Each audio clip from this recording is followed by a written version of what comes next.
Hey, what's up guys? We are back and today we are going to be working on my 2008 Land Rover LR3 or Discovery 3 depending on where in the world you live. So the issues we're having with it right now are a little interesting. The gear select lever is really tight. It's gotten tight over the last 8 months. Really when we started parking the car outside is when it started getting a little bit tight.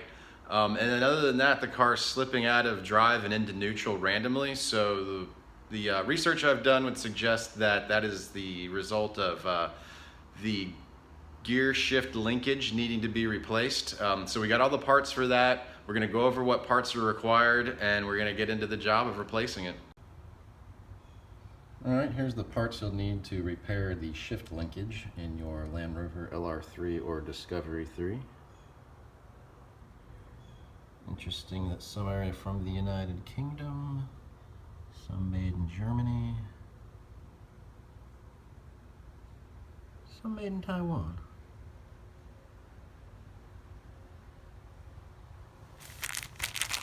Get a shot at what all these actually look like.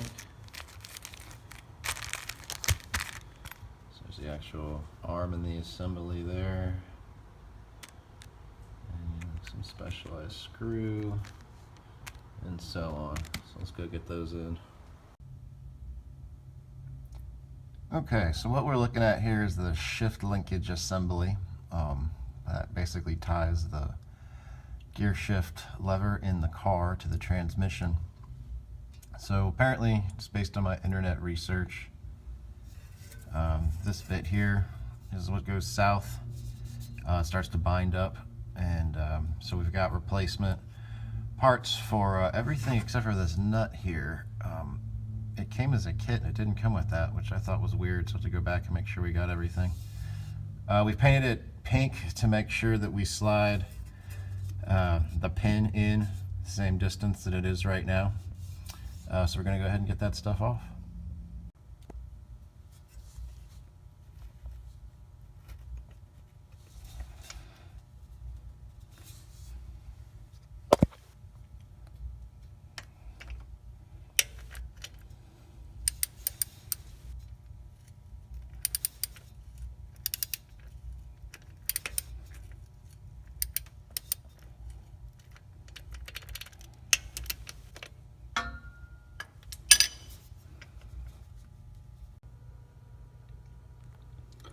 Alright, here's our two parts.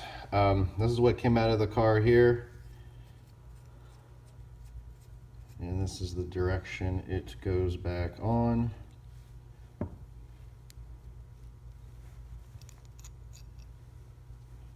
little spring washer goes in between here. And this is pretty well seated in there. I don't think that's coming out, but that does come out if it's not all rusted up together. Just like that. You can see this has got the square end for the screw at the top of that bolt, and the round side for the pin that's in the transmission. Or I guess not in the transmission, it's off the transmission lever. That's it. Okay, as you can see, we've got the new piece in. Hope you can see it up there. So we're going to clean some of this stuff up. Oh, real quick, the screw you see there, or the bolt you see there, it's not on super tight. Don't put it on too tight, otherwise you'll be stressing that pin that's coming out. Also, I had sprayed it with some pink paint. It didn't really do a great job of marking it, so I went ahead and just took a blue Sharpie and ran it up on each side to make sure we were locked in pretty close. So don't do the paint, it stinks it up. You gotta air it out. Just use a little marker. Alright, moment of truth. We'll see what happens now. Now, before we made the repair, the gear shift lever was super tight, and we were having a problem going, slipping out of drive into neutral was the most recent thing that started to happen. So all the research I did online would suggest that this is going to fix it, so let's check it out. Oh, yes!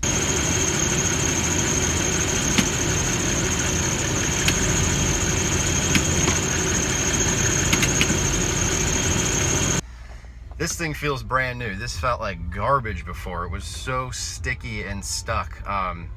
It feels great. It's perfect. So we're gonna go take it for a quick run. And there was a spot that would, I don't know what it was, every time I take this hard right just around the corner from my house, the car would slip into neutral. So we're gonna go for a test drive, see if that happens, and yeah, we'll take it from there. Okay, we're back at the house now. The camera dropped battery while we were driving around, but everything feels really good. Gear select feels good, feels like it's brand new. So I think we have the problem taken care of. If not, I'll definitely chime in and let you guys know. But really quick, what I want to talk about, when I noticed this problem was happening, I called the dealer up, explained to them what was going on, and they're like, yeah, we know what's going on. Bring it in and we'll be happy to take care of it for you for $380, which isn't a great deal of money, but considering the parts are $38 and the job is really, really simple, I would recommend just order the parts and do it yourself. Going through the time and effort of going to your local dealer or local garage and paying that ridiculous money, it's just not worth it. So, you know, roll your sleeves up, get into the job. It's super easy. So, till next time, I hope you enjoyed it. If you did, hit like, and if you want to see it more, please subscribe. See you next time. Bye.